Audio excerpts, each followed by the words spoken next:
4 ಆಯವ್ಯಯದಲ್ಲಿ ಸನ್ಮಾನ್ಯ ಸಿದ್ದರಾಮಯ್ಯನವರು 15 ಕೋಟಿ 55 ಲಕ್ಷ ಕೋಟಿಗಳನ್ನ ಆಯವ್ಯಯನ ಮಂಡನೆ ಮಾಡಿದ್ದಾರೆ. ಇಷ್ಟು ಹಣ ಈ ರಾಜ್ಯದ ಜನತೆಗೆ ಅಭಿವೃದ್ಧಿಗೆ ಖರ್ಚಾಗಿದೆ, ಸಾಮಾಜಿಕ ನ್ಯಾಯಕ್ಕೆ ಖರ್ಚಾಗಿದೆ, ಬಡವರಿಗೆ ಖರ್ಚಾಗಿದೆ. ಈ ಪ್ರಣಾಳಿಕೆಯಲ್ಲಿ ನಾವೇನು ಮಾತು ಕೊಟ್ಟಿದ್ದೇವೆ ಆ ಮಾತುಗಳನ್ನು ಈಡೇರಿಸೋದಕ್ಕೆ 4 ಆಯವ್ಯಯದಲ್ಲಿ ಹಣವನ್ನ ನಮ್ಮ ಸರ್ಕಾರ ಪ್ರತಿಯೊಂದು ಇಲಾಖೆಯಲ್ಲಿ ಖರ್ಚು ಮಾಡಿದೆ ಅಂತೇಳಿ ಈ ರಾಜ್ಯದ ಜನತೆಗೆ ತಿಳಿಸೋದಕ್ಕೆ ಬಯಸ್ತೇನೆ. ನಮ್ಮ ಆದ್ಯತೆ ಏನು? ಈ ಸರ್ಕಾರದ ಆದ್ಯತೆ ಏನು? ಬಡವರಿಗೆ ಕಾರ್ಯಕ್ರಮ ಕೊಡ್ಬೇಕು,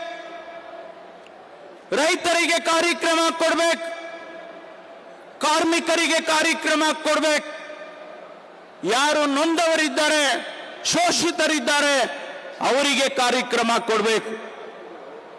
ನಾವು ಇವತ್ತು ಪರಿಶಿಷ್ಟ ಜಾತಿ ಜನಾಂಗ, ಹಿಂದುಳಿದ ಜನಾಂಗ, ಅಲ್ಪಸಂಖ್ಯಾತರು ಇವರುಗಳಿಗೆ ಅನೇಕ ಕಾರ್ಯಕ್ರಮಗಳನ್ನು ಕೊಟ್ಟಿದ್ದಾರೆ. ನಾನು ವಿವರಣೆಯನ್ನ ಮಾಡೋದಕ್ಕೆ ಹೋಗೋದಿಲ್ಲ. ರೈತರಿಗೆ ಅನೇಕ ಕಾರ್ಯಕ್ರಮಗಳನ್ನು ಕೊಟ್ಟಿದ್ದೇವೆ, ನಾನು ವಿವರಣೆ ಮಾಡಕ್ಕೆ ಹೋಗೋದಿಲ್ಲ. ಯಾರು ಹಳ್ಳಿಯಲ್ಲಿದ್ದಾರೆ, ಬಡವರಿದ್ದಾರೆ, ಸ್ವಾಭಿಮಾನದಿಂದ ಬದುಕೋದಿಕ್ಕೆ ಅವರಿಗೆ ನಾವು 5 ಗ್ಯಾರಂಟಿಗಳನ್ನು ಕೊಡ್ತಕ್ಕಂಥ ಯೋಜನೆಯನ್ನು ತಂದಿದ್ದೇವೆ. 2.5 ಲಕ್ಷ ಕೋಟಿ ರೂಪಾಯಿಯನ್ನ ಈ 4 ವರ್ಷದಲ್ಲಿ ಅವರಿಗಾಗಿ ಖರ್ಚು ಮಾಡ್ತಾ ಇದ್ದೇವೆ. ಇದು ನಿಮಗೆ ಭಾರತೀಯ ಜನತಾ ಪಾರ್ಟಿ ಅವರಿಗೆ ಕಣ್ಣಿಗೆ ಕಾಣಿಸೋದಿಲ್ವಾ? ಬಡವರ ಬಗ್ಗೆ ನಿಮಗೆ ಕಾರ್ಯಕ್ರಮವನ್ನ ಕೊಟ್ಟಿರ್ತಕ್ಕಂಥದ್ದು ನಿಮಗೆ ಕಾಣಿಸೋದಿಲ್ವಾ? ಅದಕ್ಕಾಗಿ ಇವತ್ತು ಯಾವ ಉದ್ದೇಶಕ್ಕೆ ನಾವು ಈ ಕಾರ್ಯಕ್ರಮ ಮಾಡಿದ್ದೇವೆ ಅಂತ ಹೇಳಿದ್ರೆ, ಆ ಕಾರ್ಯಕ್ರಮಗಳನ್ನ ಜನರಿಗೆ ತಿಳಿಸಬೇಕು. ರಾಜ್ಯ ಸರ್ಕಾರ ಕೊಟ್ಟ ಮಾತಿನಂತೆ ನಡ್ಕೊಂಡಿದೆ, ಸಿದ್ದರಾಮಯ್ಯನವರು ನುಡಿದಂತೆ ನಡೆದಿದ್ದಾರೆ, DK ಶಿವಕುಮಾರ್ ಅವರು ನುಡಿದಂತೆ ನಡೆದಿದ್ದಾರೆ ಅಂತೇಳಿ ಈ ರಾಜ್ಯದ ಜನತೆಗೆ ತುಮಕೂರಿನಿಂದ ಹೇಳಬೇಕು ಅಂತೇಳಿ ಕಾರ್ಯಕ್ರಮವನ್ನು ಮಾಡಿದ್ದೇವೆ. ನಿಜ, ನಿಮಗೆ ಸಹಿಸೋದಕ್ಕಾಗೋದಿಲ್ಲ. ಇವತ್ತು 1,52,948 ಜನರಿಗೆ ಹಕ್ಕುಪತ್ರ ಕೊಡೋದು ನಿಮಗೆ ಸಹಿಸೋದಕ್ಕಾಗೋದಿಲ್ಲ. 16 ವರ್ಷದಿಂದ ಅವರಿಗೆ ಯಾವುದೇ ಹಕ್ಕುಪತ್ರಗಳಿಲ್ಲ, ನನ್ನದು ಅನ್ನೋದಕ್ಕೆ ಯಾವುದೇ ಅವರಿಗೆ ಹಕ್ಕುಪತ್ರಗಳು ಇಲ್ಲ, ಕಾಗದ ಪತ್ರಗಳು ಇಲ್ಲ ಅಂದಾಗ ಅದನ್ನ ಇವತ್ತು ಮಾಡಿದ್ರೆ ಸ್ವಾಭಾವಿಕವಾಗಿ ನಿಮಗೆ ಸಹಿಸೋದಕ್ಕಾಗೋದಿಲ್ಲ. ಆದರೆ ಒಂದು ಮಾತನ್ನ ಹೇಳ್ತೇನೆ, ನಾವು ನಿಮಗೆ ಯಾರಿಗೂ ಸುಳ್ಳು ಹೇಳೋದಕ್ಕೆ ಬಂದಿಲ್ಲ, ನಾವು ಮೋಸ ಮಾಡೋದಕ್ಕೆ ಬಂದಿಲ್ಲ. ನಾವು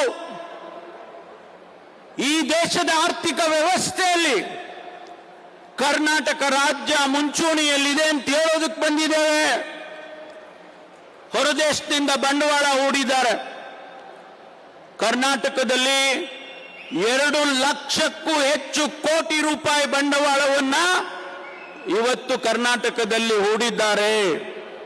ಫಾರಿನ್ ಡೈರೆಕ್ಟ್ ಇನ್ವೆಸ್ಟ್ಮೆಂಟ್ ಇಡೀ ದೇಶದಲ್ಲಿ 2ನೇ ಸ್ಥಾನದಲ್ಲಿ ನಾವು ಕರ್ನಾಟಕ ಇದ್ದೇವೆ ಅಂತ ಹೇಳೋದಕ್ಕೆ ಬಂದಿದ್ದೇವೆ.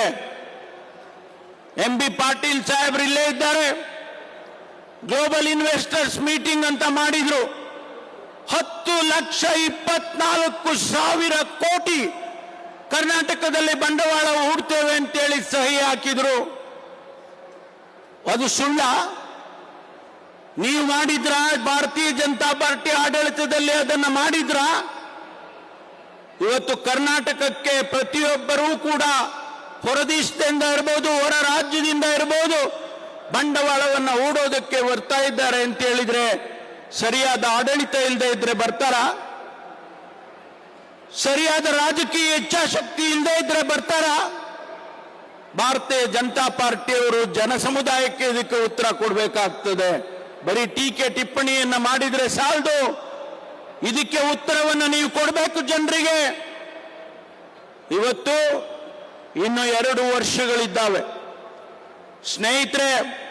ನಾನು ಅನೇಕ ವಿಚಾರಗಳನ್ನು ಮಾತನಾಡಬಹುದು, ಆದರೆ ಸಮಯ ಇಲ್ಲ. ಜನ ಇನ್ನೂ ಕೂಡ ಈಗಾಗಲೇ ಅವರೆಲ್ಲ ಊಟಕ್ಕೆ ಹೊರಟಿದ್ದಾರೆ, ಹೆಚ್ಚಿಗೆ ಸಮಯ ತಗೊಳ್ಳೋದಿಲ್ಲ. ಉಪಮುಖ್ಯಮಂತ್ರಿಗಳು ಮುಖ್ಯಮಂತ್ರಿಗಳು ಮಾತನಾಡಬೇಕಾಗಿದೆ.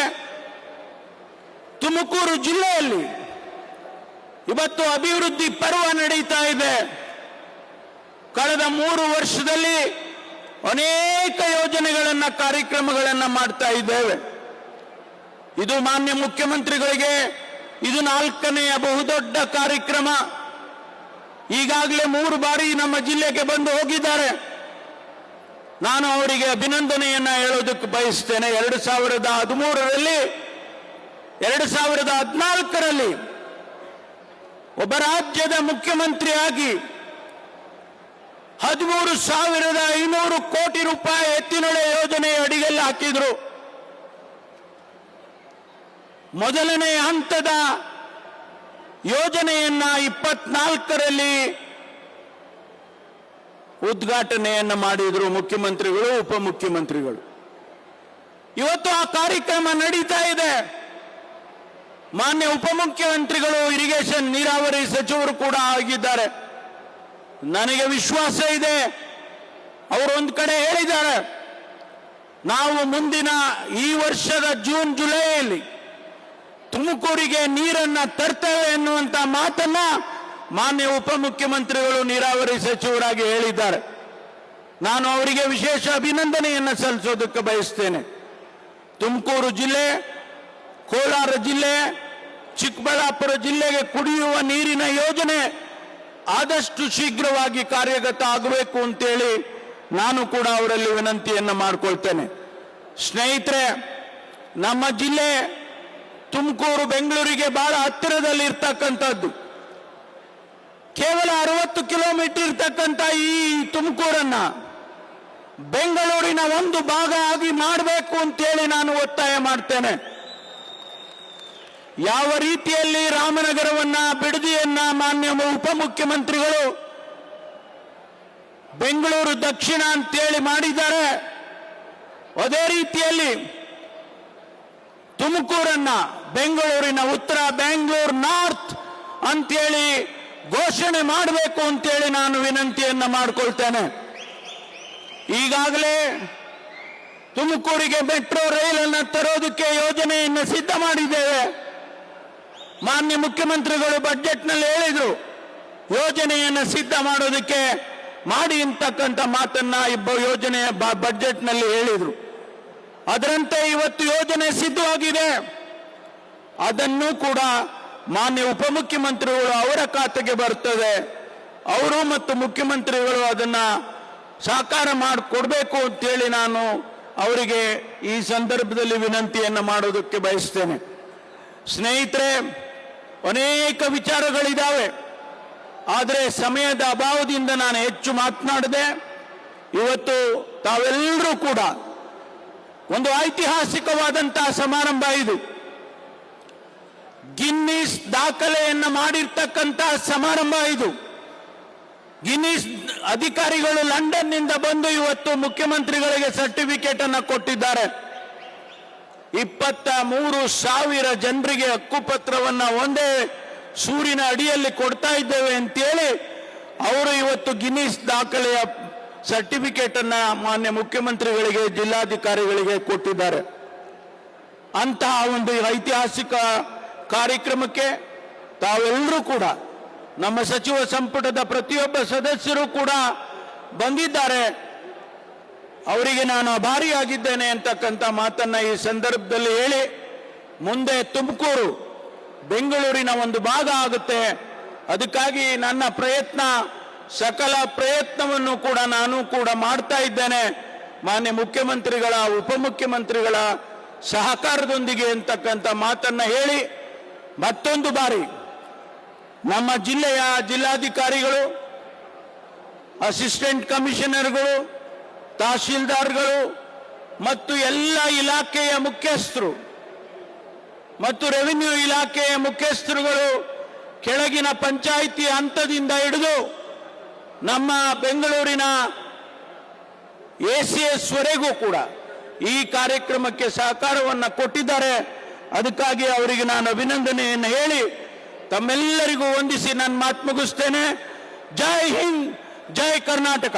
ಇನ್ನಷ್ಟು ಹೆಚ್ಚಿನ ಮಾಹಿತಿಗಾಗಿ ಸಪ್ತರ್ಷಿ ಟಿವಿ ಕನ್ನಡ ಯೂಟ್ಯೂಬ್ ಚಾನೆಲ್ ಅನ್ನು ಸಬ್ಸ್ಕ್ರೈಬ್ ಮಾಡಿಕೊಳ್ಳಿ.